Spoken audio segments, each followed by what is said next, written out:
hasta 1830, oportunidad en la cual entra en vigor la primera constitución codificada de la República, que va a optar en vez por el bicameralismo.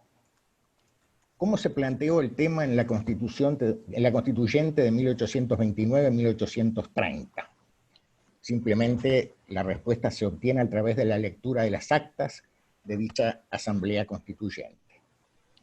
Tenemos un indicador interesante, que es el discurso del miembro informante de la Comisión de Constitución ante la Asamblea Constituyente, el doctor don José Ellauri, quien significativamente se pronuncia en favor del unicameralismo.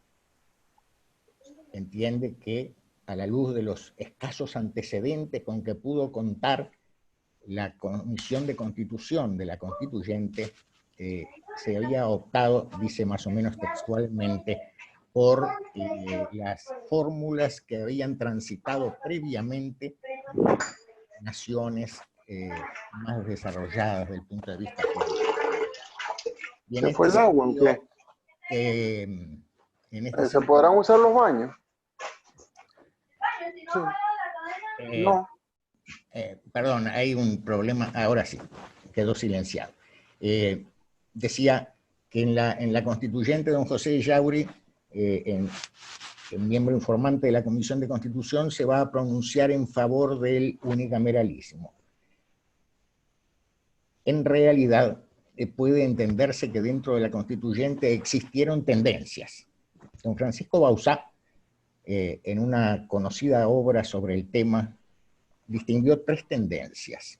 Una tendencia de cuño francés, que entiende estaba representada fundamentalmente por el doctor Ellauri, que abogaba por el unicameralismo.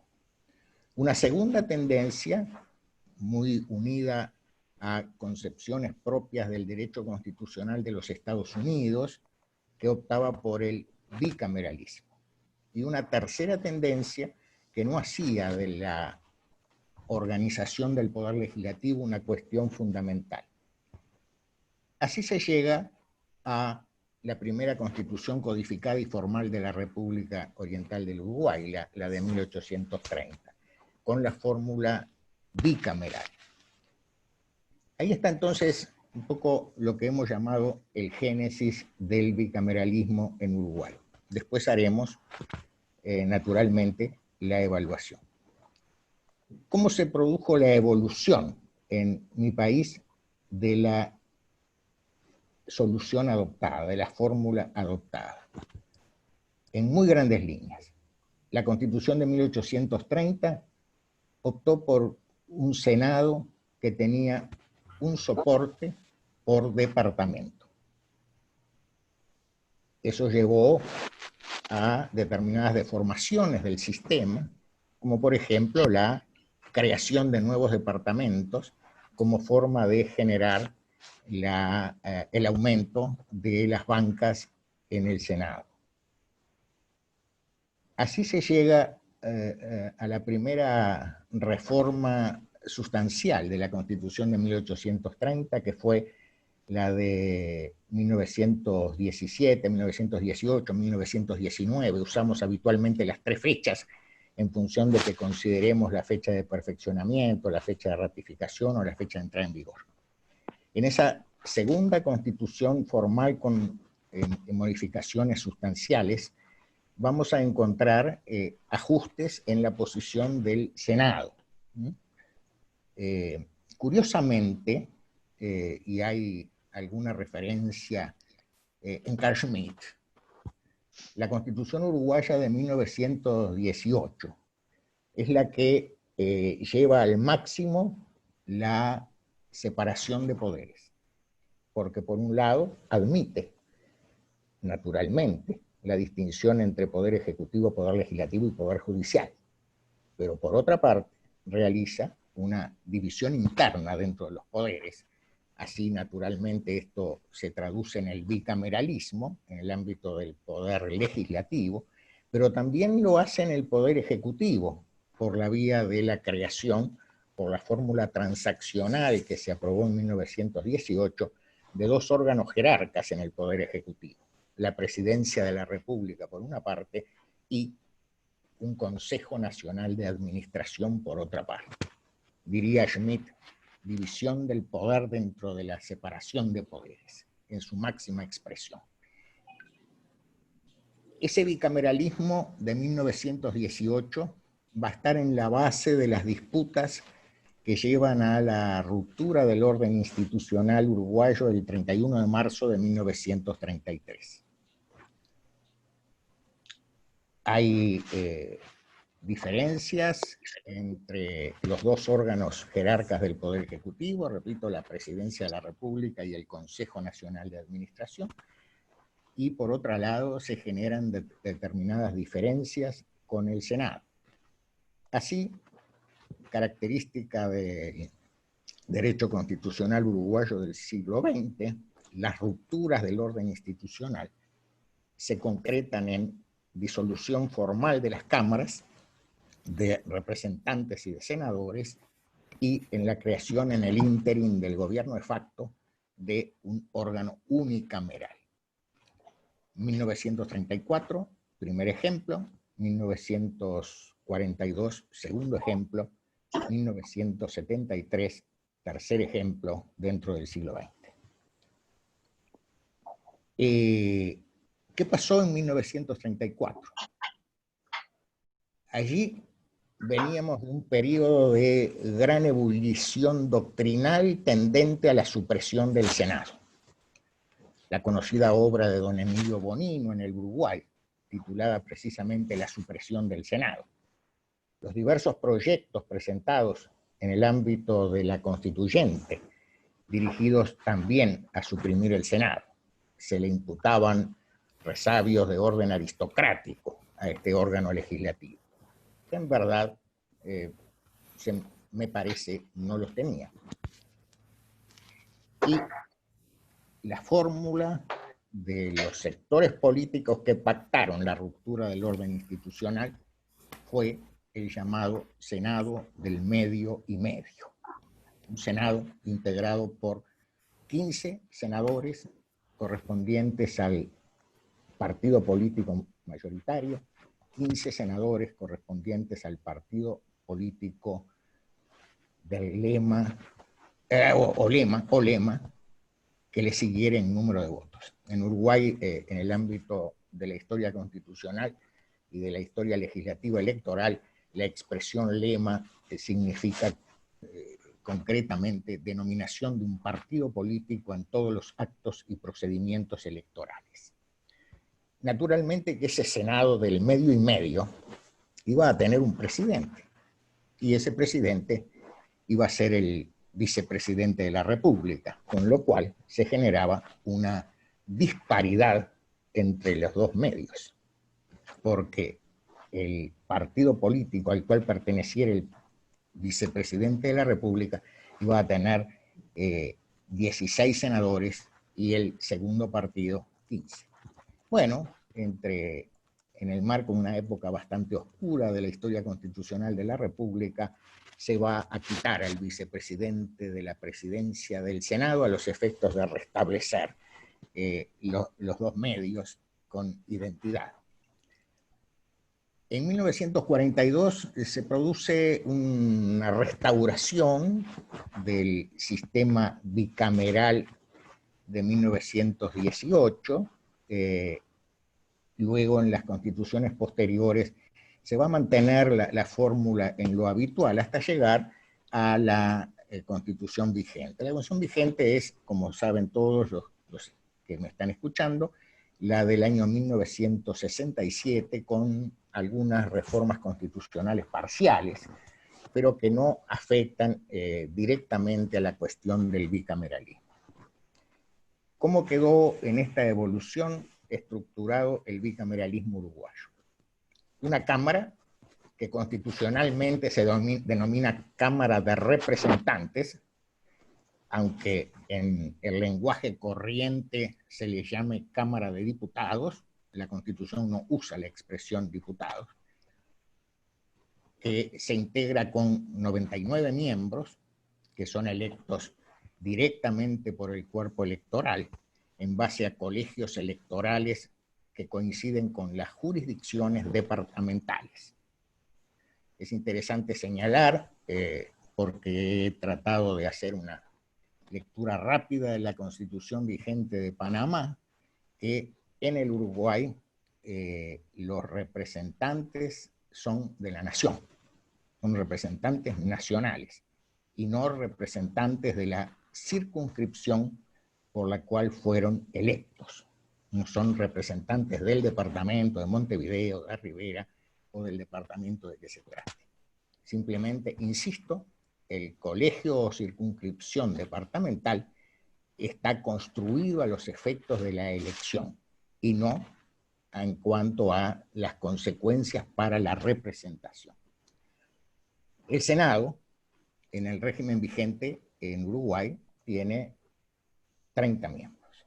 Esos 30 miembros son electos, a diferencia de los miembros de la Cámara de Representantes, en un solo colegio o circunscripción que coincide con el Estado, con la nación. Hay un solo colegio electoral, repito, para la elección de los representantes. Son 30 miembros electos directamente por el cuerpo electoral en base a un sistema de representación proporcional y que tiene la peculiaridad de ser, en el régimen vigente, la más perfecta aplicación del sistema de representación proporcional integral.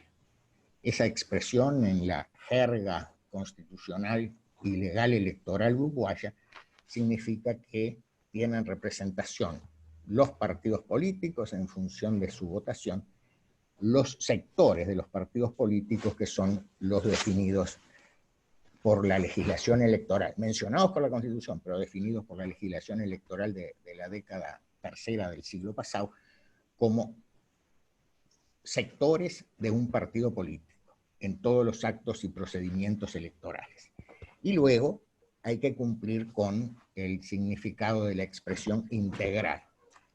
Insisto, como una primera aproximación para los que no son uruguayos, estamos ante un sistema que muestra la más perfecta aplicación de un sistema de representación proporcional entre los partidos políticos y los diversos sectores de los partidos políticos.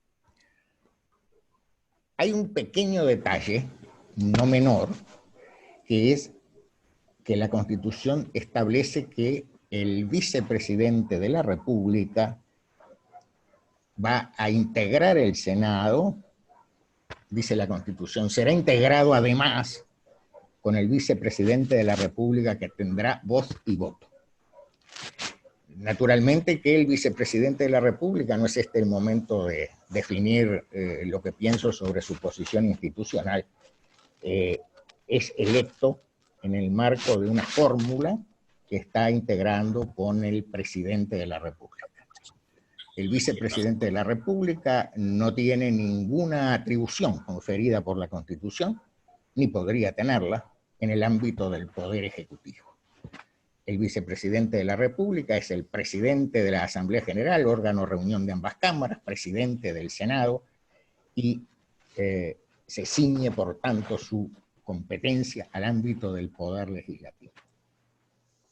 Pero el vicepresidente preside el Senado y tiene voz y voto, con lo cual viene la generación de un problema que no viene al caso precisar, en cuanto a que, a dar la respuesta a la pregunta de si el vicepresidente de la República es o no es un legislador.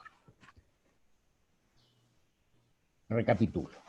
Entonces, una Cámara de Representantes, 99 miembros, electos por colegios o circunscripciones departamentales, con un sistema de representación proporcional, con múltiples correctivos incorporados por la Constitución, ejemplo, primera oración del artículo 88, miembro final, cuando hace referencia a los votos recibidos emitidos en favor de cada lema en todo el país, lo cual obliga a hacer determinados correctivos en el ámbito de las sucesivas operaciones para la adjudicación de las bancas. Es un buen ejemplo para un integrante no uruguayo del auditorio tomar la página web de la Corte Electoral, que es el órgano competente en Uruguay para realizar las proclamaciones de resultados de los representantes, y allí encuentran en una detallada expresión cada una de las operaciones que deben realizarse para llegar a la adjudicación de la totalidad de las bancas. Bien. Y en el caso del Senado, ya dije, 30 miembros presididos por el vicepresidente de la República. Tenemos entonces allí presentado en sus titulares el sistema bicameral uruguayo. Creo que corresponde ingresar al tercer punto que habíamos acordado con Sebastián, básicamente, y con todos los queridos colegas del Instituto de Derecho Iberoamericano de Derecho Constitucional, sección Panamá, es el de evaluación. ¿Qué evaluación puede hacerse? Naturalmente que esto es absolutamente subjetivo. Yo mencioné al doctor José Yauri como uno de los primeros que en mi país se pronunció en favor del unicameralismo. A través del tiempo existieron varios pronunciamientos. Por razón de lealtad a los integrantes del auditorio, debo decir que yo mismo me he pronunciado hace muchos años en favor del unicameralismo en el Uruguay. Y en esa opinión tuve la posibilidad de conocer también una muy significativa, que es la del fallecido profesor Alberto Pérez Pérez, que en una comunicación a la Cámara de Representantes hizo referencia a su conclusión técnico-científica en favor del unicameralismo. Y recientemente, en el sentido histórico de la expresión recientemente, el profesor José Corseñac Fuchs también se ha pronunciado en favor del unicameralismo. ¿Cuáles son los fundamentos que se pueden invocar en el debate unicameralismo y bicameralismo en el Uruguay? Por un lado, el análisis comparativo de las competencias de la Cámara de Representantes y de la Cámara de Senadores. Cuando hacemos esa tarea, incluso en el derecho constitucional uruguayo vigente, comprobamos sin dificultad que ambas cámaras tienen paridad jurídica en lo que respecta al procedimiento de elaboración de la ley ordinaria.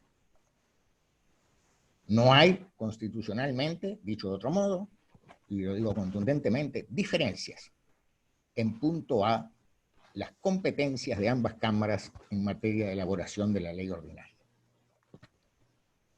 Tampoco la hay si se piensa en el marco del artículo 331 constitucional en materia de reforma de la Constitución.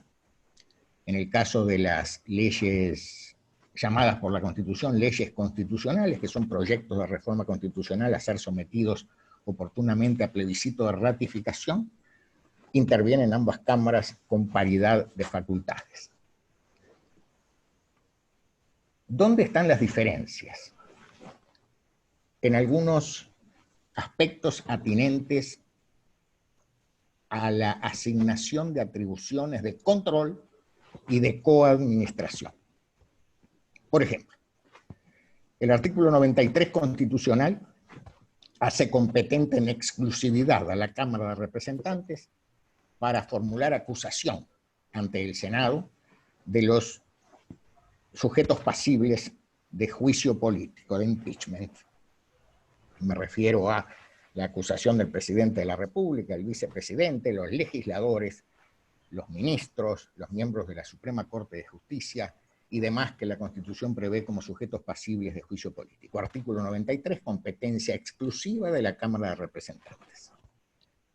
La acusación la Cámara de Representantes la debe formular ante la Cámara de Senadores. Y la Constitución hace competente a la Cámara de Senadores para expedir sentencia, expresión textual de los artículos 102 y 103 constitucionales, al solo efecto de separar del cargo a los acusados por la Cámara de Representantes. Primera diferencia, entonces. Segunda diferencia en punto a procedimientos de control y de coadministración. El Senado es competente para expedir o denegar las venias que solicite el Poder Ejecutivo para la designación de funcionarios. En este sentido, solo es competente el Senado en los casos en que la Constitución lo requiere. En alguna de las hipótesis puede ser objeto de competencia por parte de la Comisión Permanente del Poder Legislativo. Otra diferencia se visualiza en punto a los ascensos militares. Las venias o acuerdos deben ser expedidos por el Senado. Otra, en materia de designación de miembros de los tribunales o cámaras de apelaciones del Poder Judicial, competencia del Senado.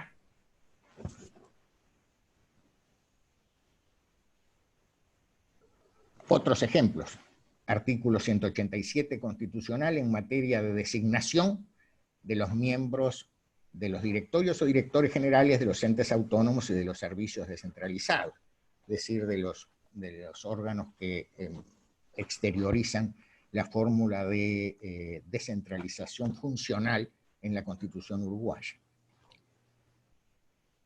¿Cómo puedo unir todas estas nociones?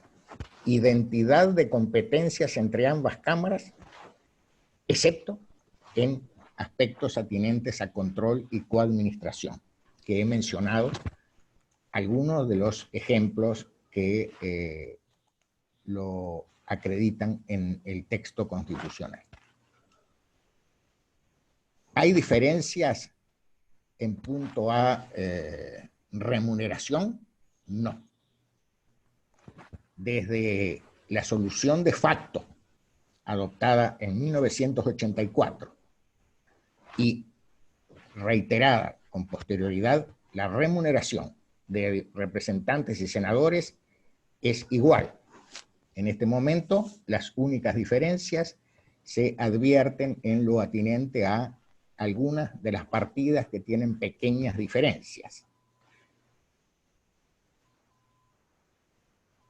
Cuando yo trato de hacer una evaluación de todo esto, me encuentro con elementos como los que siguen. Uruguay tuvo, para la elección del último domingo del mes de octubre del año 2019, aproximadamente, manejo números redondos por la índole de esta conversación, 2.700.000 habilitados para votar, de los cuales sufragaron efectivamente, sin anular su voto, sin expedir votos que de otra manera hayan podido ser anulados, 2.345.000. Esto significa que en grandes números, para ser electo representante nacional, se requerían teóricamente 27.000 votos y fracción, y para ser electo senador, 90.000. ¿Qué significa? Que tenemos 130 legisladores, no cuento al vicepresidente de la República, para 2.345.000 electores. Esto lleva a que algunos, no es mi caso, algunos de los que hacen evaluación negativa de la existencia del Senado planteen la conveniencia de reducir el número de los senadores y representantes. Uruguay, como decíamos al principio, es un Estado unitario. No existe, pues, el fundamento de la bicameralidad que responde a la existencia de un Estado federal, o alguno de los otros subtipos. Me duele horrible la espalda, levantarme ni soñar. Bueno. La voy a escuchar así. Bien. Una conferencia constitucional desde Canadá, ya la estoy escuchando. Adelante, perdón, profesor, disculpe. Sí, no, por favor. Sí. Bien. En suma, en mi opinión, no hay fundamentos para la existencia de bicameralismo en un Estado como el uruguayo. Reconozco que existen opiniones contrarias.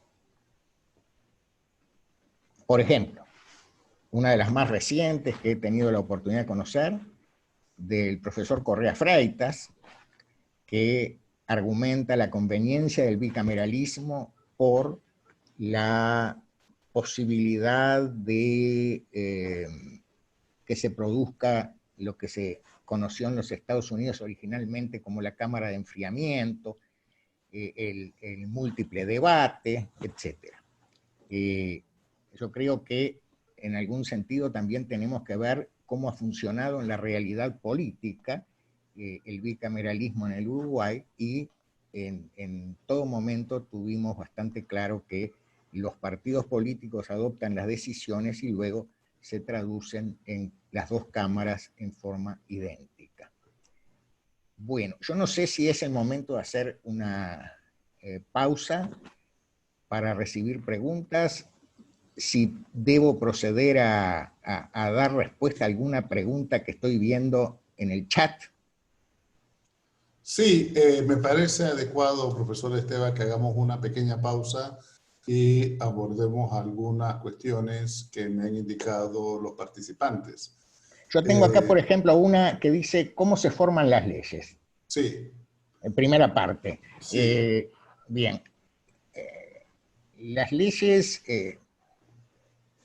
pueden tener iniciativa en un porcentaje de integrantes del cuerpo electoral, la llamada iniciativa popular, artículo 79, inciso segundo de la Constitución, reforma constitucional de 1967.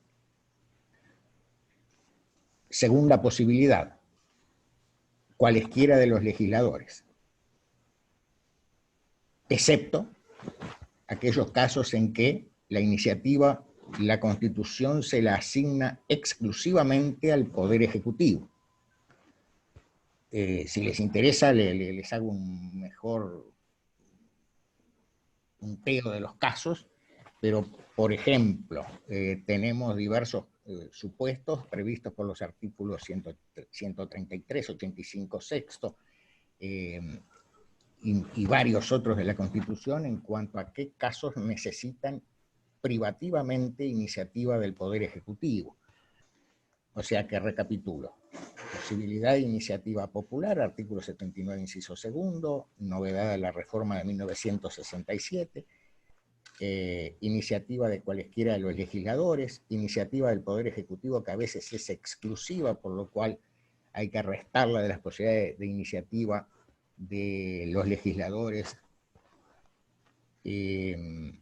Hay algunos casos que han sido debatidos, si son verdaderas iniciativas o no, pero me quedo con esos tres que son los centrales. Digo, hay casos debatidos como por ejemplo en el caso del Tribunal de Cuentas de la República, en qué sentido puede considerarse que hay una iniciativa a cargo de la Suprema Corte de Justicia en el Poder Judicial, etcétera, pero son preciosismos técnicos que no creo que ayuden a los efectos de responder las preguntas.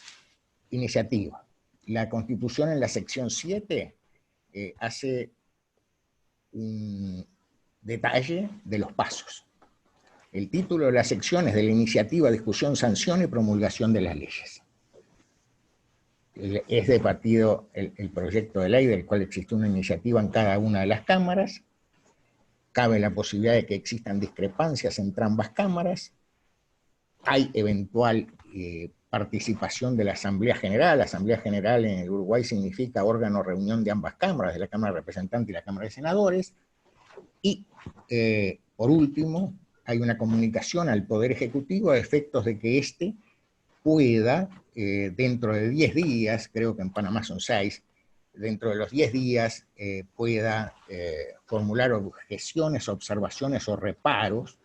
No es un caso de veto, propiamente dicho, es un caso, como lo dice la Constitución, objeciones, observaciones o reparos. Siempre puede el Poder Legislativo, a través de sus órganos competentes, insistir y transformar en ley el proyecto que ha sido observado por el Poder Ejecutivo. El Poder Ejecutivo le coloca el cúmplase a la ley, la promulgación, cúmplase, comuníquese, publíquese e insértese en el Registro Nacional de Leyes y Decretos, queda perfeccionada la ley, después vienen los problemas de publicidad, generalmente por la vía de publicación en el diario oficial. Ese es el esquema de formación de las leyes sobre el cual se me formulaba una pregunta. Esta pregunta seguía: ¿por qué no estoy de acuerdo con la bicameralidad? Creo que lo dije, lo sintetizo, porque no encuentro ninguno de los criterios de orden teórico que la justifiquen en el caso concreto del Uruguay. Profesor Esteban, ¿puedo preguntarle sobre eso un poco? Todo lo que quiera. Sí, usted mencionó que básicamente ambas cámaras tenían las mismas competencias, lo que evidentemente entonces uno hace preguntarse cuál es la ventaja de tener dos cámaras, si las dos tienen más o menos las mismas competencias. Eso, a contrario sensu, quiere decir que usted estaría de acuerdo con la bicameralidad si tuvieran competencias diferentes. Si hubiese una distribución de las competencias administrativas y políticas, entonces podría tener sentido la bicameralidad. Sí, yo precisé que no hay diferencia desde el punto de vista del procedimiento de elaboración de la ley, y que las hay desde el punto de vista de las competencias de control y de coadministración. No me parecen suficientes esas diferencias para justificar un sistema bicameral en el marco de un Estado unitario. Naturalmente que es un tema de opinión, ¿verdad? Sí, claro. Sí, y también la mención del Estado unitario, pues creo que hay modelos en donde tenemos estados unitarios fuertemente centralistas, diría yo, que además son bicamerales. O sea que son dos facetas un poco diferentes. Una no necesariamente influye sobre la otra. Como el caso de Colombia sería, por ejemplo. Sí, sí. Generalmente se dice Colombia, Paraguay, Uruguay, estados con bicameralismo. Sí. No parecen ser idénticos, ¿no? No. ¿Hay alguien que tenga alguna pregunta también? Veo a Jorge Silvero. Jorge, adelante. Hola, buenas tardes. Realmente un gusto escucharla a Eduardo Esteban Galigio nuevamente. Siempre se aprende mucho. Yo voy a insistir con el tema de por qué no la bicameralidad. Acabas de decir de que no reúne los presupuestos teóricos, ya te explayaste, pero mi pregunta va más en concreto a la realidad político-constitucional en Uruguay. Es decir, mi pregunta es, ¿el bicameralismo en Uruguay trajo algún problema de inestabilidad política? ¿El bicameralismo trajo consigo algún problema entre poderes del Estado? Si hay algo que el bicameralismo ha contribuido a que el sistema político uruguayo esté mal, digamos, y entonces por eso sería necesario cambiarlo, porque yo entiendo a veces que si las cosas funcionan, ¿por qué cambiar algo que tiene décadas en instituciones políticas? Cuando que todos tenemos la idea de que en Uruguay las instituciones políticas funcionan y desde hace mucho tiempo, ¿verdad? Entonces la pregunta es si en la realidad política ese bicameralismo representa un obstáculo para un mayor desarrollo democrático en Uruguay. Bien, con gusto, Jorge, que hoy empezamos la mañana con el desayuno constitucional de la Universidad del Externado Colombia. Ahora nos reencontramos. Sí. Jorge,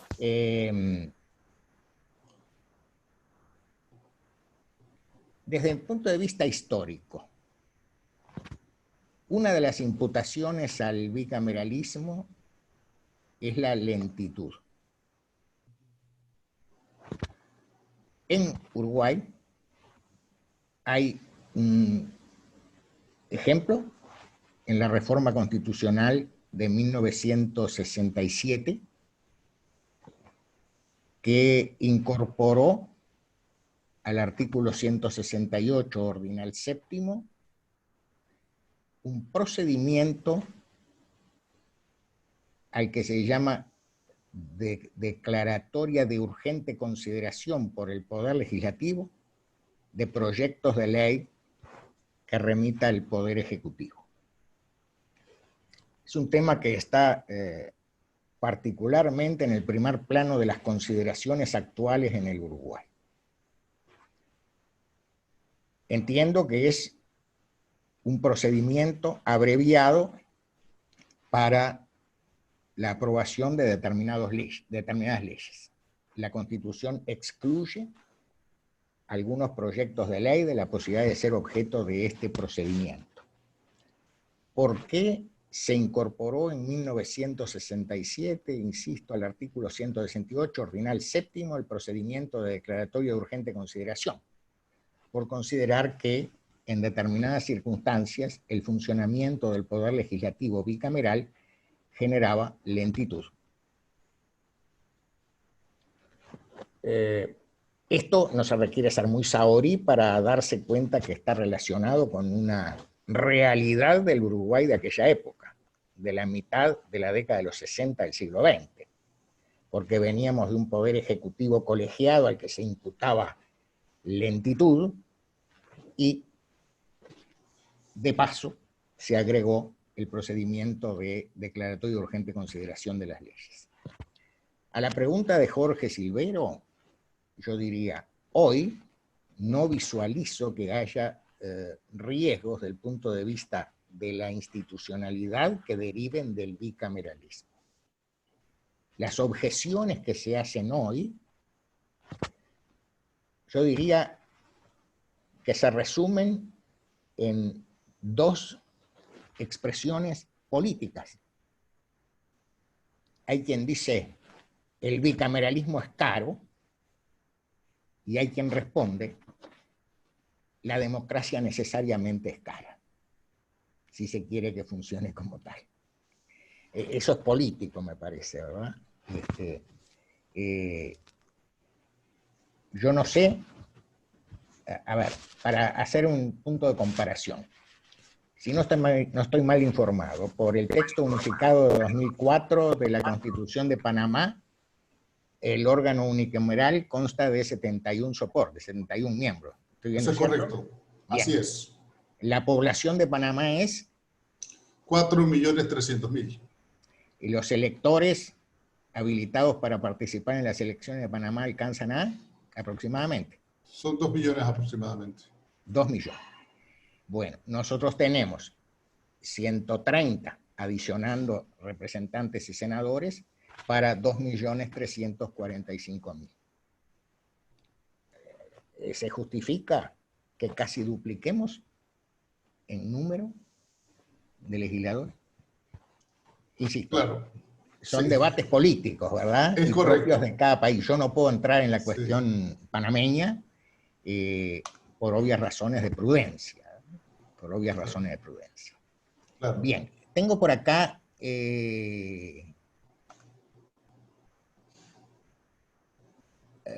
Guido Alejandro, que dice, un modelo podría ser de senadores con circunscripción nacional y representantes con circunscripciones provinciales. Leyes orgánicas se someten a debates en ambas cámaras. Bueno, me genera alguna confusión. La referencia a leyes orgánicas en el Uruguay no tiene una significación constitucional similar a la que puede tener en la Constitución de Panamá en versión unificada del año 2004, ¿no? Sí. Nosotros a veces hablamos de ley orgánica, por ejemplo, ley orgánica del Tribunal de lo Contencioso Administrativo, pero no es una categoría constitucionalmente prevista y definida. No me atrevo a responder porque me da la impresión que la afirmación apunta básicamente a Panamá. Luego hay Beatriz Leles da Silva, de Uruguay, compatriota. ejemplo, la LUC. El LUC llamamos en Uruguay a la ley con declaratoria de urgente consideración que envió el Poder Ejecutivo en el curso de hace unos días. 45 días en una Cámara, 45 días en la otra Cámara, revise la Constitución, ¿no es así? Justo en estos momentos estamos con eso, salió de la primera Cámara, eso es correcto. Digo, no son idénticos los plazos de consideración en cada una de las dos cámaras cuando se trata de un proyecto de ley con declaratoria de urgente consideración. El plazo que empezó a correr en este momento en la Cámara de Representantes es de 30 días. Carlos González, en cambio en Panamá el problema es al revés. Acá nos aprueban una ley en 2 semanas. O sea, es un problema de celeridad. O sea que le falta aquello que se graficó en Estados Unidos con el café y el pocillo. Ajá. ¿Se acuerdan cuando ¿No? se discutió sobre el bicameralismo y uno de los interlocutores derramó del pocillo algo de café en el plato y dijo, este es un argumento en favor del bicameralismo, el enfriamiento? Evidentemente, cuando hay aprobación de leyes express en tiempo récord, la segunda cámara como cámara de enfriamiento, de reflexión, el Sí. universal ejemplo del pocillo puede ser útil. Sí. Bueno, comentando un poco la opinión del colega Carlos Ernesto González Ramírez de Panamá, yo diría, profesor Esteban, que una de las cosas que se plantea, por lo menos acá en Panamá, es que las súbitas mayorías legislativas pueden causar verdaderamente estragos en el ordenamiento jurídico, porque no necesariamente fueron elegidas como una mayoría, sino que es una componente de intereses que las convierte en una mayoría. Y, bueno, aprueban las leyes y lo aprueban relativamente rápido. Acá existe ese procedimiento que les permite sesionar a la medianoche. Se termina una sesión a las 11:30 de la noche y comienzan la siguiente sesión a las 12 de la noche y 5 minutos, y ya es una sesión en un día diferente, ¿verdad? Entonces, hay una preocupación que se ha expresado varias veces en el mundo político de que hay que romper el control que tiene una mayoría legislativa para hacer súbitamente este tipo de acuerdos de recámara que al final se convierten en leyes que pudieran ser perjudiciales, ¿verdad? En muchos sentidos. Pueden ser temas de contratos con la nación, pueden ser leyes sobre penales o de corrupción. Entonces, hay esa preocupación de que no quede en un grupo, es decir, en una mayoría legislativa X, el control de las normas legislativas. Y de allí que el planteamiento de tener dos cámaras suena como una institución de un carácter más republicano. Es decir, el poder está dividido en beneficio de los ciudadanos. Digo, ese sería más o menos un argumento que se ha esbozado acá en Panamá. ¿Qué piensa usted de eso? Que es una peculiaridad del funcionamiento real del sistema panameño, que puede ser diferente al funcionamiento real de otros sistemas.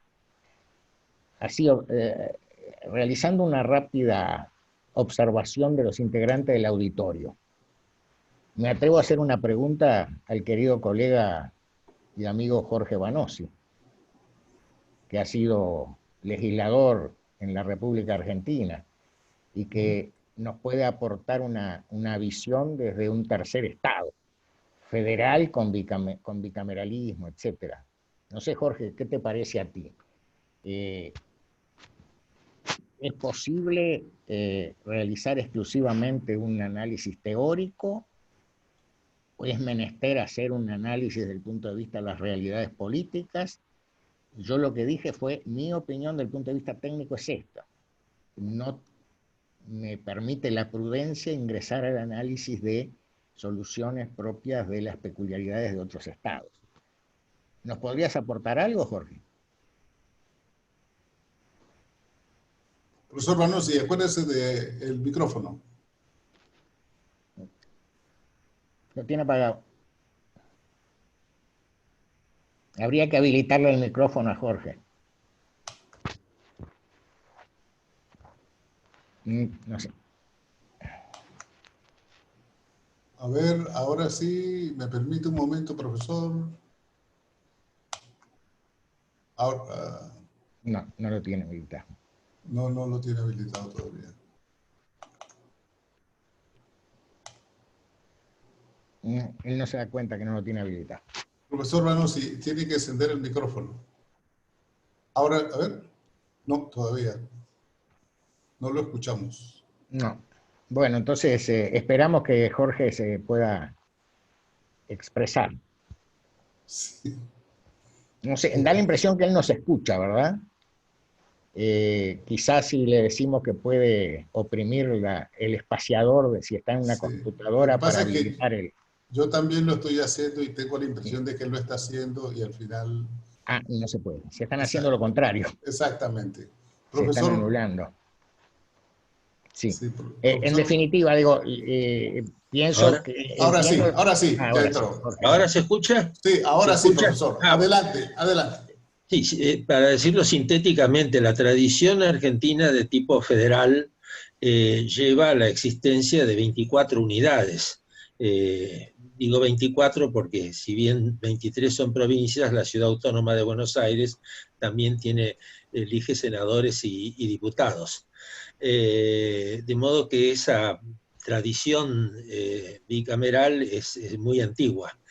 Ocurre también que dentro de las provincias, no todas, pero algunas tienen una sola cámara y otras, increíblemente, pero es así, tienen 2 cámaras dentro de cada provincia. Eso depende en algunos casos de la cantidad de población. Hay provincias mucho más pobladas, otras menos pobladas, y entonces ya desde antigua data se optó por el bicameralismo en esas provincias más densas. En otros casos, se dice que el unicameralismo está justificado cuando no hace falta realmente contar con el bicameralismo. Provincias más pequeñas, etcétera, es muy opinable, muy opinable, y se presta incluso a críticas en algunos casos y en elogios a otros casos.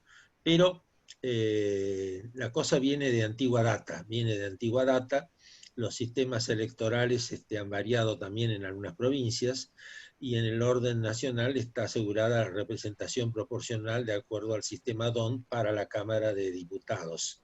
Y en el Senado, cada unidad tiene 3 senadores, 2 para el partido que saca mayoría de votos y 1 para el que siga el número de votos.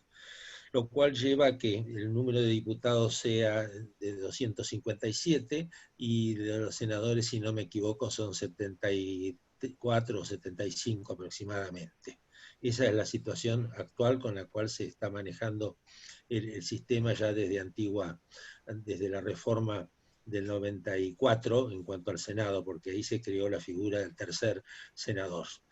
Y la representación proporcional sistema DON ya venía de un poco con anterioridad. Esa es la situación en que nos encontramos. Hay críticas respecto a un sentido, por algunos sectores, de que tendría que haber menor número de diputados, pero dado el sistema pluripartidista que existe en este momento, donde sí tiene mayoría el oficialismo segura en el Senado, y en cambio en diputados tiene que luchar mucho para conseguir el quórum y después llegar a tener eventualmente mayoría, complica más las cosas. Pero eso es lo que puedo informar, diríamos, como datos subjetivos actuales. No sé si lo que necesitan saber ustedes es algo más detallado, pero el sistema funciona de esa manera. En realidad los problemas graves se plantean en el seno de los partidos políticos, pero ese es otro problema aparte que no hace a lo que estamos escuchando en la exhaustiva exposición del amigo Esteban Gariquio. Es correcto, lo que pasa es que en Argentina la lista es cerrada, ¿verdad? Y eso hace que el partido político tenga una mayor cota de responsabilidad. Sí, es así. En cambio, en nuestros sistemas la lista es abierta, hay el voto selectivo y entonces la situación es un poco, tiene otra complejidad, pues. Efectivamente. Sí. No sé si hay alguien que tenga alguna pregunta. Diego, Diego, por favor, adelante. gracias, Jorge. Bueno, en primer lugar, congratulaciones, Eduardo, por esta brillante exposición y congratulaciones a Sebastián que nos convocó y que planteó el tema con Eduardo. Muchas gracias, Jorge, además por esta brillante exposición siempre. Y está siendo de lo más interesante este encuentro la expresión que nos acaba de hacer nuestro querido y admirado amigo Jorge Vanosi acerca de la realidad argentina también ilustra acerca de la complejidad del tema. Yo quiero informar rápidamente a ustedes cuál es la situación de México. En México hemos tenido durante una etapa de nuestra historia sistema federal con una sola cámara. Así ocurrió en el siglo XIX con la Constitución de 1857 y hemos tenido sistema unitario con dos cámaras. Y como bien decía Eduardo, los sistemas unitarios son compatibles también con las dos cámaras, como lo son los sistemas federales con una sola. Y nos ilustra Jorge, por ejemplo, del hecho de que haya dos cámaras en algunas de las provincias argentinas, como sucede, digamos, en el caso de Estados Unidos, donde los estados tienen también representantes y senadores. Y bueno, los ejemplos menudean, digamos, en los sistemas parlamentarios hay estados unitarios con dos cámaras, como es el caso de Italia, de Francia, de España, el propio Reino Unido. Pero creo que lo que nos decía Jorge es una de las claves, cómo se combinan y cómo interactúan los sistemas electorales con la composición del Congreso. En este momento, México, que es un sistema federal, tiene un Senado que no es representativo de las entidades federativas, de manera que también es un tercer género. En el sistema federal argentino, entiendo que los senadores representan a las entidades federativas y tienen senadores de mayoría y de primera minoría. En Estados Unidos también es representativo del sistema federal, tanto que en Estados Unidos Washington, D.C. no tiene senador, por ejemplo, porque no es un estado, no es parte de la federación. En México combinamos todo. Tenemos senadores que son representantes de los estados, que son 2 por cada estado de mayoría y 1 por cada estado de primera minoría. Pero tenemos también una lista nacional de senadores. De manera que son 32 senadores, corresponden en cuanto al número al de las entidades federativas, pero son elegidos en una sola circunscripción, como en el caso de la República Oriental del Uruguay. De suerte que ya el modelo estructurado conforme a la representación de los estados para caracterizar a la federación, en muchos sistemas federales ya no existe. Ahora, la parte otra que es, creo, la más importante, que es cómo reflejan las segundas cámaras o a cada una de las cámaras la fuerza electoral. Eso es lo que me parece más relevante y es lo que le quiero preguntar a nuestro querido y admirado amigo Eduardo Esteban.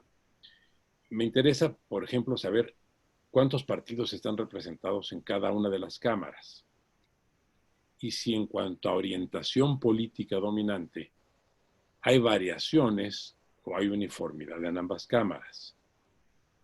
Porque no solamente las dos cámaras pueden dar lugar a la ralentización de los procedimientos legislativos, esto es cierto, pero también pueden dar lugar a la dinamización de la representación de diferentes sectores políticos y contribuyen entonces al pluralismo real. Esa sería una pregunta. La segunda pregunta corresponde a los controles. Tú nos decías, Eduardo, que las dos cámaras tienen un papel distinto en lo que respecta al enjuiciamiento político. Pero, por ejemplo, en cuanto al control político de la operación del gobierno, en cuanto a preguntas e interpelaciones, e inclusive en cuanto a mociones de censura con relación a los ministros, cómo se comportan y qué facultades convergentes o diferenciadas tienen ambas cámaras.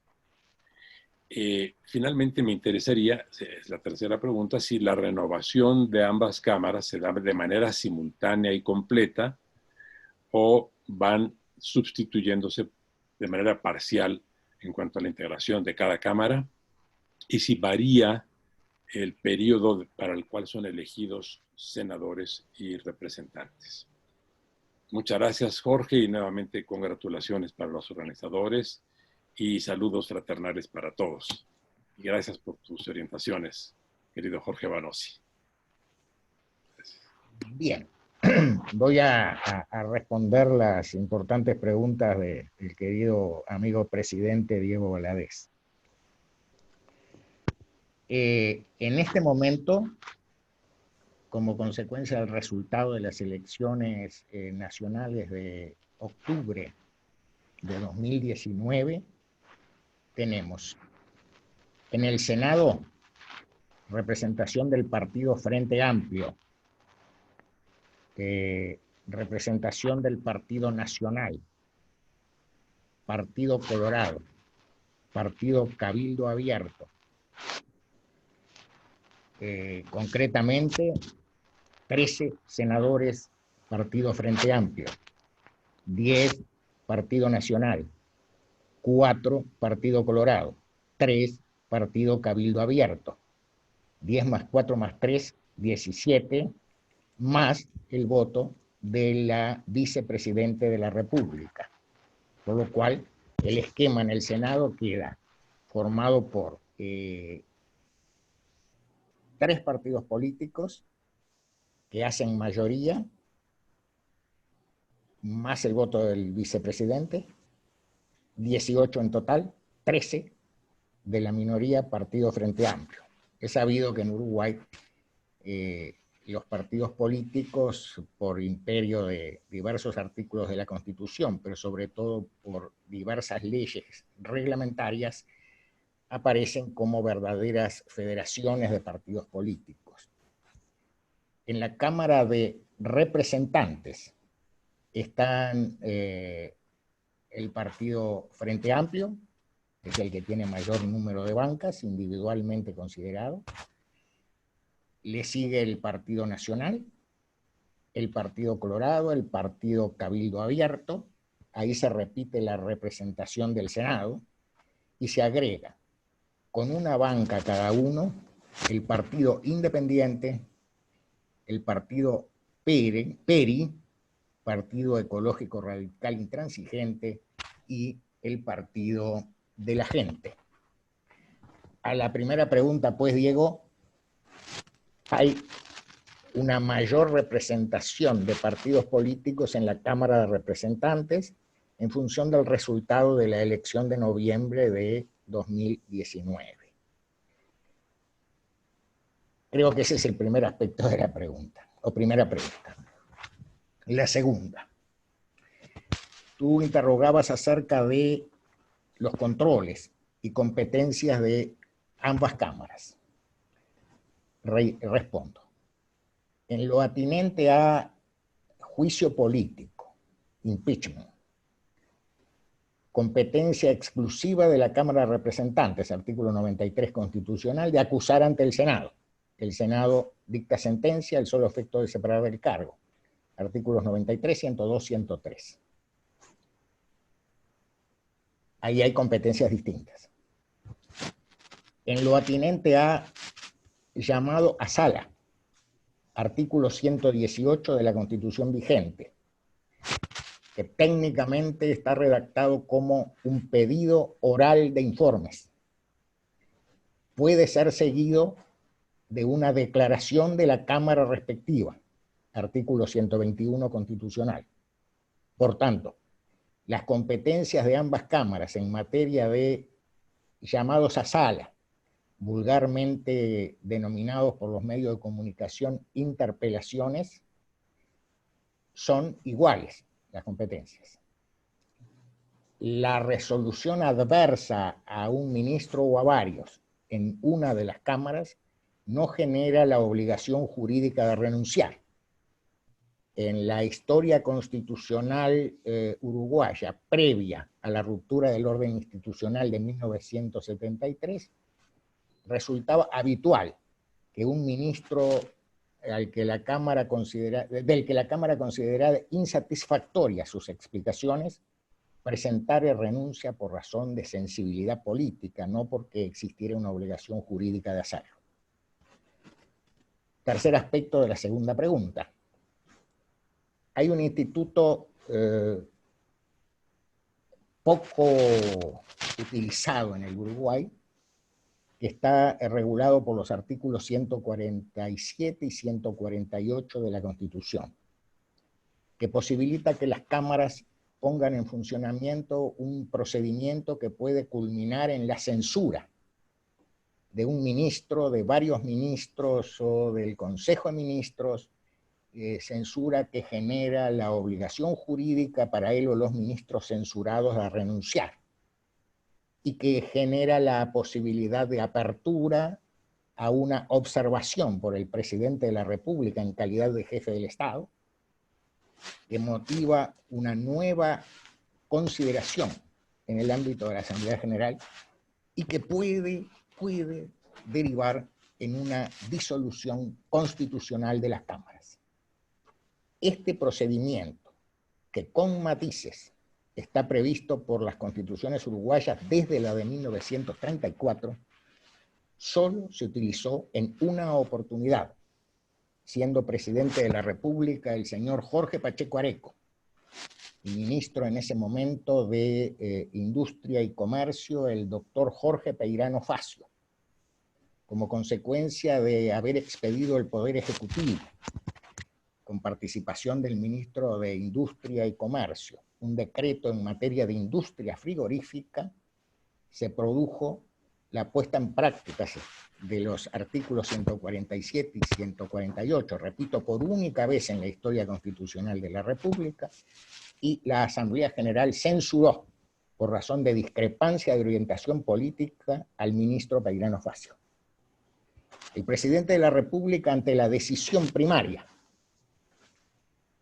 hizo una declaración en rueda de prensa en Casa de Gobierno y manifestó que estaba dispuesto a llegar a las últimas consecuencias constitucionales consistentes en la disolución de las cámaras y convocatoria a elecciones anticipadas. El sistema funcionó a diferencia de lo que previó la Constitución, porque al ser convocada la Asamblea General para la reconsideración del voto de desaprobación o censura, pidió la palabra el primer senador del Partido Colorado, del sublema del sector al cual pertenecía el ministro censurado, y expresó que su sector consideraba inconveniente una disolución anticipada de las cámaras, por lo que votaría contra su ministro. Esa decisión significó en la votación la necesidad de que se consolidara la renuncia del ministro Peirano. En una suerte de tour de force político, no jurídico, político, el presidente de la República, pocos días después, designó al referido ciudadano, insisto, políticamente, es interesante la decisión, lo designó como ministro de Relaciones Exteriores. Y de alguna manera el presidente Pacheco se jactó de que el artículo 174 de la Constitución exige que para ser designada una persona, un ciudadano como ministro, sea un ciudadano que por contar con apoyo parlamentario asegure su permanencia en el cargo. El sistema no funcionó porque no hubo una voz de desaprobación en el Poder Legislativo y insisto, es una consecuencia política la que se extrajo de ese hecho. Ahí, digamos, las cámaras tienen también paridad y el elemento que decide es el órgano reunión de ambas cámaras, la Asamblea General. Pero en definitiva tenemos entonces en materia de controles, tenemos igualdad en las competencias de ambas cámaras, en ese aspecto. Diferencias, insisto, lo que dije más de una vez, en materia de veñas, anuencias, acuerdos. La terminología constitucional es bastante compleja. Y voy al tercer aspecto, tercera pregunta del presidente Valadez. Los miembros de las dos cámaras son electos de acuerdo con la Constitución el último domingo del mes de octubre cada 5 años. 2014, 2019, 2024. La duración en los cargos de los miembros de ambas cámaras, por efecto de 2 artículos de la Constitución, es igual, 5 años. Hay un pequeñísimo desfasaje temporal con el Poder Ejecutivo, porque las cámaras asumen el 15 de febrero y el presidente de la República el 1 de marzo del mismo año. Pero la respuesta a la primera pregunta es renovación simultánea, periodos de ambas cámaras idénticos. Pudiera darse, que nunca se dio, una elección anticipada por imperio de una disolución de las cámaras en el marco del artículo 148, en cuyo caso, naturalmente, las cámaras nuevamente electas tendrían como plazo de actuación el de complementar el periodo de las disueltas. Pero la respuesta es entonces en cuanto a renovación simultánea de ambas cámaras. No sé si con esto di respuesta a tus 3 preguntas, Diego. Creo que ha sido una respuesta. Brillante respuesta y muy Sí, muy detallada, muy precisa, muy clara. Son muy generosos. Bueno, quisiera pasarle la palabra a Sebastián ahora. Por favor, Sebastián.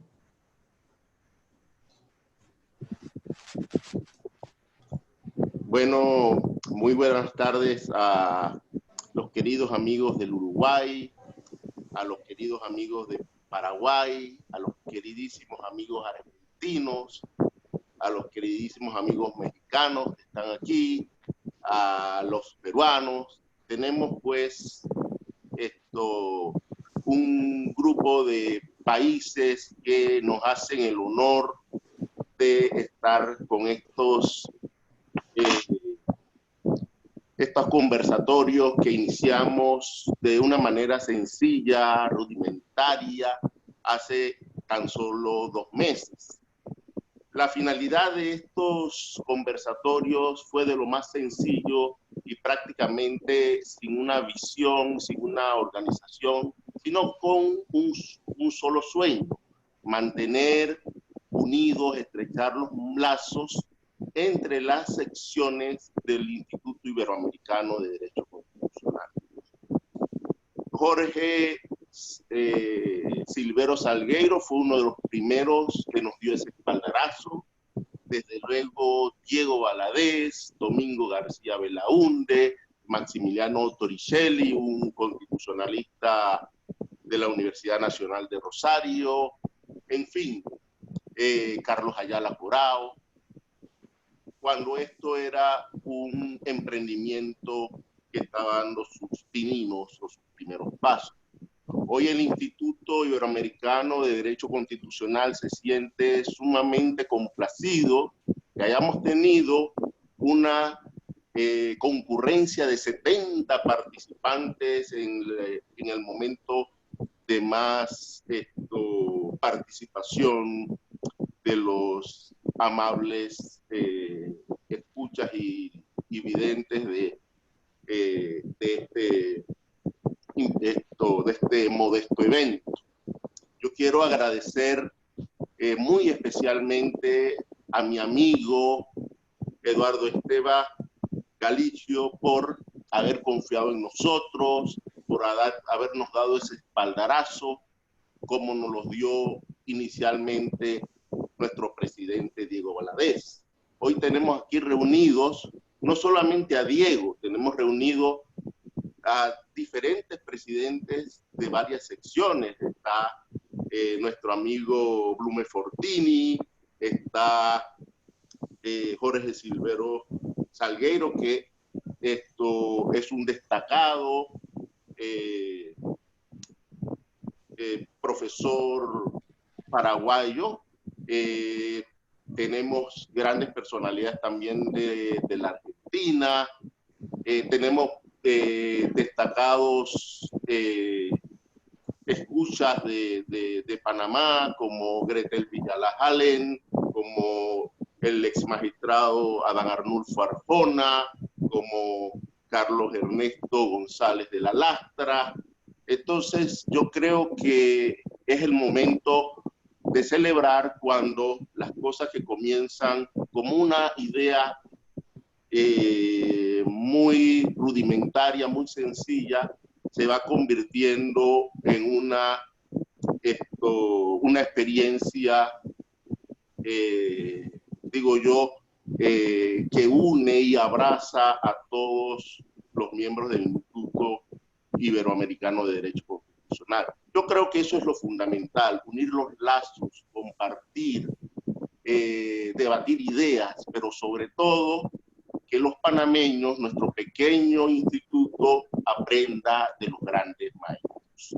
Yo quiero, antes de culminar, hablará el presidente Diego Valadez, que cerrará oficialmente este acto, pero antes de ello, brevemente, habíamos conversado con Esteba, que nos hablará unos 2-3 minutos de cómo está la situación en el Uruguay con respecto al COVID-19. Muy brevemente, muy sintéticamente, Esteba, para que podamos contar también con la participación del doctor Diego Valadez, que también nos honra con su presencia. Tenemos al presidente del instituto, tenemos al vicepresidente Jorge Reinaldo Banossi. Bueno, qué alegría para el instituto, para los miembros del instituto, contar con todos ustedes. Adelante, Esteba, y cierra nuestro querido amigo Diego Valadez. Bien, algunos ya me han escuchado, otros me han leído sobre el tema de la que he dado en llamar la vía uruguaya de combate a la COVID-19. Si debo sintetizarlo en unos pocos minutos, diría, primero, se optó por el modelo democrático y dentro de él por acudir a una ley ordinaria, en verdad un decreto ley de enero de 1934, validado por la Constitución de 1934 en materia de salud pública, y por decretos del Poder Ejecutivo expedidos en aplicación del mismo. Ese probablemente es el motivo por el cual Uruguay no debió dar cuenta, en el marco del artículo 27 del Pacto de San José de Costa Rica, a la Secretaría General de la OEA y en el marco del Pacto Internacional de Derechos Civiles y Políticos de Naciones Unidas a los estados signatarios de los mismos. La característica de los actos jurídicos expedidos es que su control de regularidad jurídica está sujeto, en el ámbito de sus respectivas competencias, a los órganos del Poder Judicial o del Tribunal de lo Contencioso Administrativo. Una nota que me ha parecido en todas las oportunidades que consideré el tema necesario resaltar de la fórmula uruguaya es la de exhortación. Uruguay optó por exhortar a los habitantes de la República.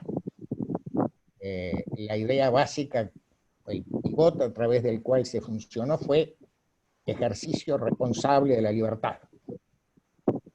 Y eso lleva a las notorias diferencias que hoy casualmente tuvimos la oportunidad de puntear en el desayuno con la Universidad del Externado de Colombia.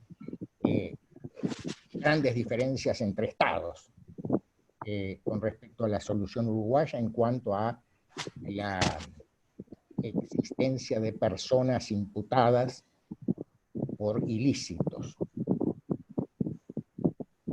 Y última característica en este marco absolutamente telegráfico, he sabido que se ha universalizado desde los primeros días del mes de abril de 2020 el concepto de raigambre alemana de Neuen Normalität. Al Uruguay llega indudablemente a través de una de sus vertientes. Insisto que he tenido oportunidad de expresar esto en otras oportunidades, llega a través de una de sus vertientes, que difiere sensiblemente de la que se utiliza en otros estados. En mi concepto, la noción de nueva normalidad que se maneja en el Uruguay se concreta en la idea de transitoriedad para el retorno a la verdadera normalidad que es la previa a la pandemia. Muy sintéticamente, Sebastián, y estoy terminando el artículo para la UNAM que nos vence en estos días sobre este tema nuevamente.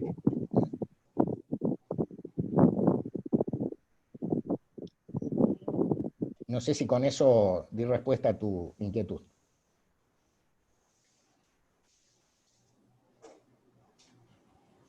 No te oímos, Sebastián. Sebastián, tienes el micrófono cerrado.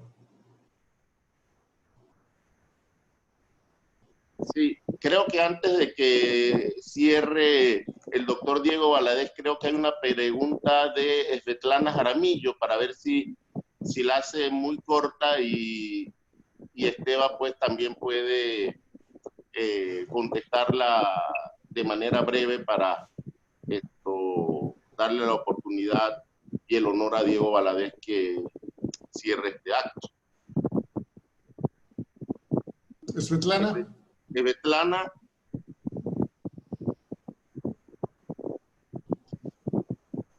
Puedes hacer la pregunta. Muy buenas tardes a todos, un placer compartir con ustedes. Y mi pregunta, porque me parece que en el encuentro de la mañana el profesor, el doctor Esteban mencionó que en el Uruguay, con más de 3 millones, con casi 4 millones de habitantes, había únicamente 23 víctimas mortales a la fecha. Me parece haber escuchado ese dato.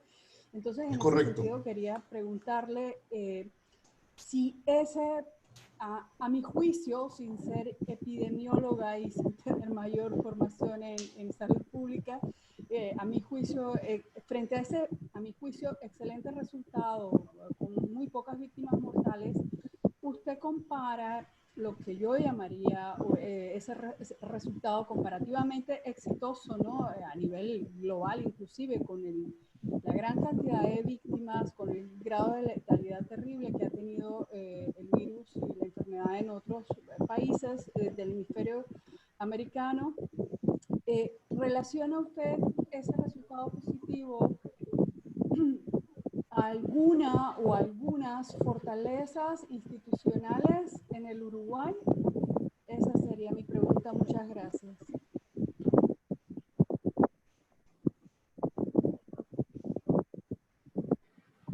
Digo, con gusto, Svetlana. Yo creo que ese resultado considerado casi universalmente como positivo es producto de la confluencia de varios factores. Uno, el elevado grado de desarrollo del sistema sanitario de la República Oriental del Uruguay, tanto público como privado, lo cual indudablemente es producto de muchos años de trabajo en ese sector. Segundo, una actitud de la población frente a la pandemia. Habrá algún momento de futuro en que podremos ingresar al análisis de cuánto influyó el temor de los habitantes de la República ante la virulencia del SARS-CoV-2. Por otra parte, creo que el uruguayo término medio accedió a la idea de ejercicio responsable de la libertad. De alguna manera, prácticamente la totalidad de los habitantes de la República nos plegamos a las exhortaciones del Poder Ejecutivo. Y cuando ello no acaeció, la insistencia en las exhortaciones y alguna advertencia de la posibilidad de que se llegara a configurar un delito de desacato por desobediencia a la autoridad competente sanitaria, resultó suficiente. Y lo cuarto que me parece que confluyó fue la decisión de respaldarse el gobierno de la República en un elenco excepcional de científicos, en el cual están representados matemáticos, médicos, infectólogos y de otras especializaciones, junto con la acción del Instituto Pasteur de Montevideo y en su ámbito de la Facultad de Medicina de la Universidad de la República.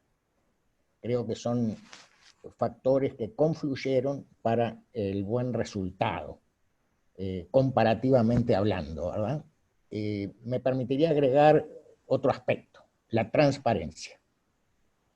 En Uruguay se hizo caudal desde el 13 de marzo de dar toda la información existente sin restricción alguna, lo cual indudablemente ha contrastado con medidas restrictivas adoptadas en otros estados. Muy sintéticamente, Svetlana, creo que eso es lo que puede explicar el resultado, que evidentemente es altamente positivo. Muchísimas gracias. Muchas gracias, profesor Esteva. Entonces, ahora sí, para el cierre, le vamos a pedir a Diego que nos dé las palabras finales. Muchas gracias, Jorge. Seré brevísimo porque se ha hecho de esta sesión un seminario de lo más interesante. Quiero solamente expresar, en primer lugar, el reconocimiento a Eduardo Esteva por sus brillantes disertaciones, ya no solamente la que se refirió al Senado, sino también esta síntesis que nos hace de los efectos del COVID en el Uruguay. Gracias y congratulaciones, Eduardo. Por otra parte, y con relación a lo que dijo nuestro amigo Sebastián, yo solamente quiero subrayar que esta convocatoria que nos hace Panamá hace honor, desde luego, a los juristas panameños, pero también a la vocación panamericana que nos anima a todos. Y lo refleja el hecho de que estamos asistiendo a esta sesión constitucionalistas de 7 países, de nuestro hemisferio. Y cierro haciendo una referencia a la muy estimulante presencia de don Jorge Vanossi. Jorge Vanossi es nuestro presidente honorario vitalicio y es el promotor de esta idea del Instituto Iberoamericano de Derecho Constitucional. Fue en Argentina, en Buenos Aires, en 1974, y a iniciativa de Jorge Vanossi, que surgió este instituto, que es hoy una realidad muy dinámica. De manera que gracias por acompañarnos, Jorge querido y admirado. Gracias por convocarnos, querido Sebastián. Gracias, Jorge, también por esta conducción. Y gracias a todos por estar presentes. Espero que nos vuelva a convocar muy pronto nuestro amigo Sebastián. Y entre tanto, un abrazo muy cariñoso, muy efusivo para todos. Muchas gracias. Muchas gracias a todos por su participación. Nos veremos pronto.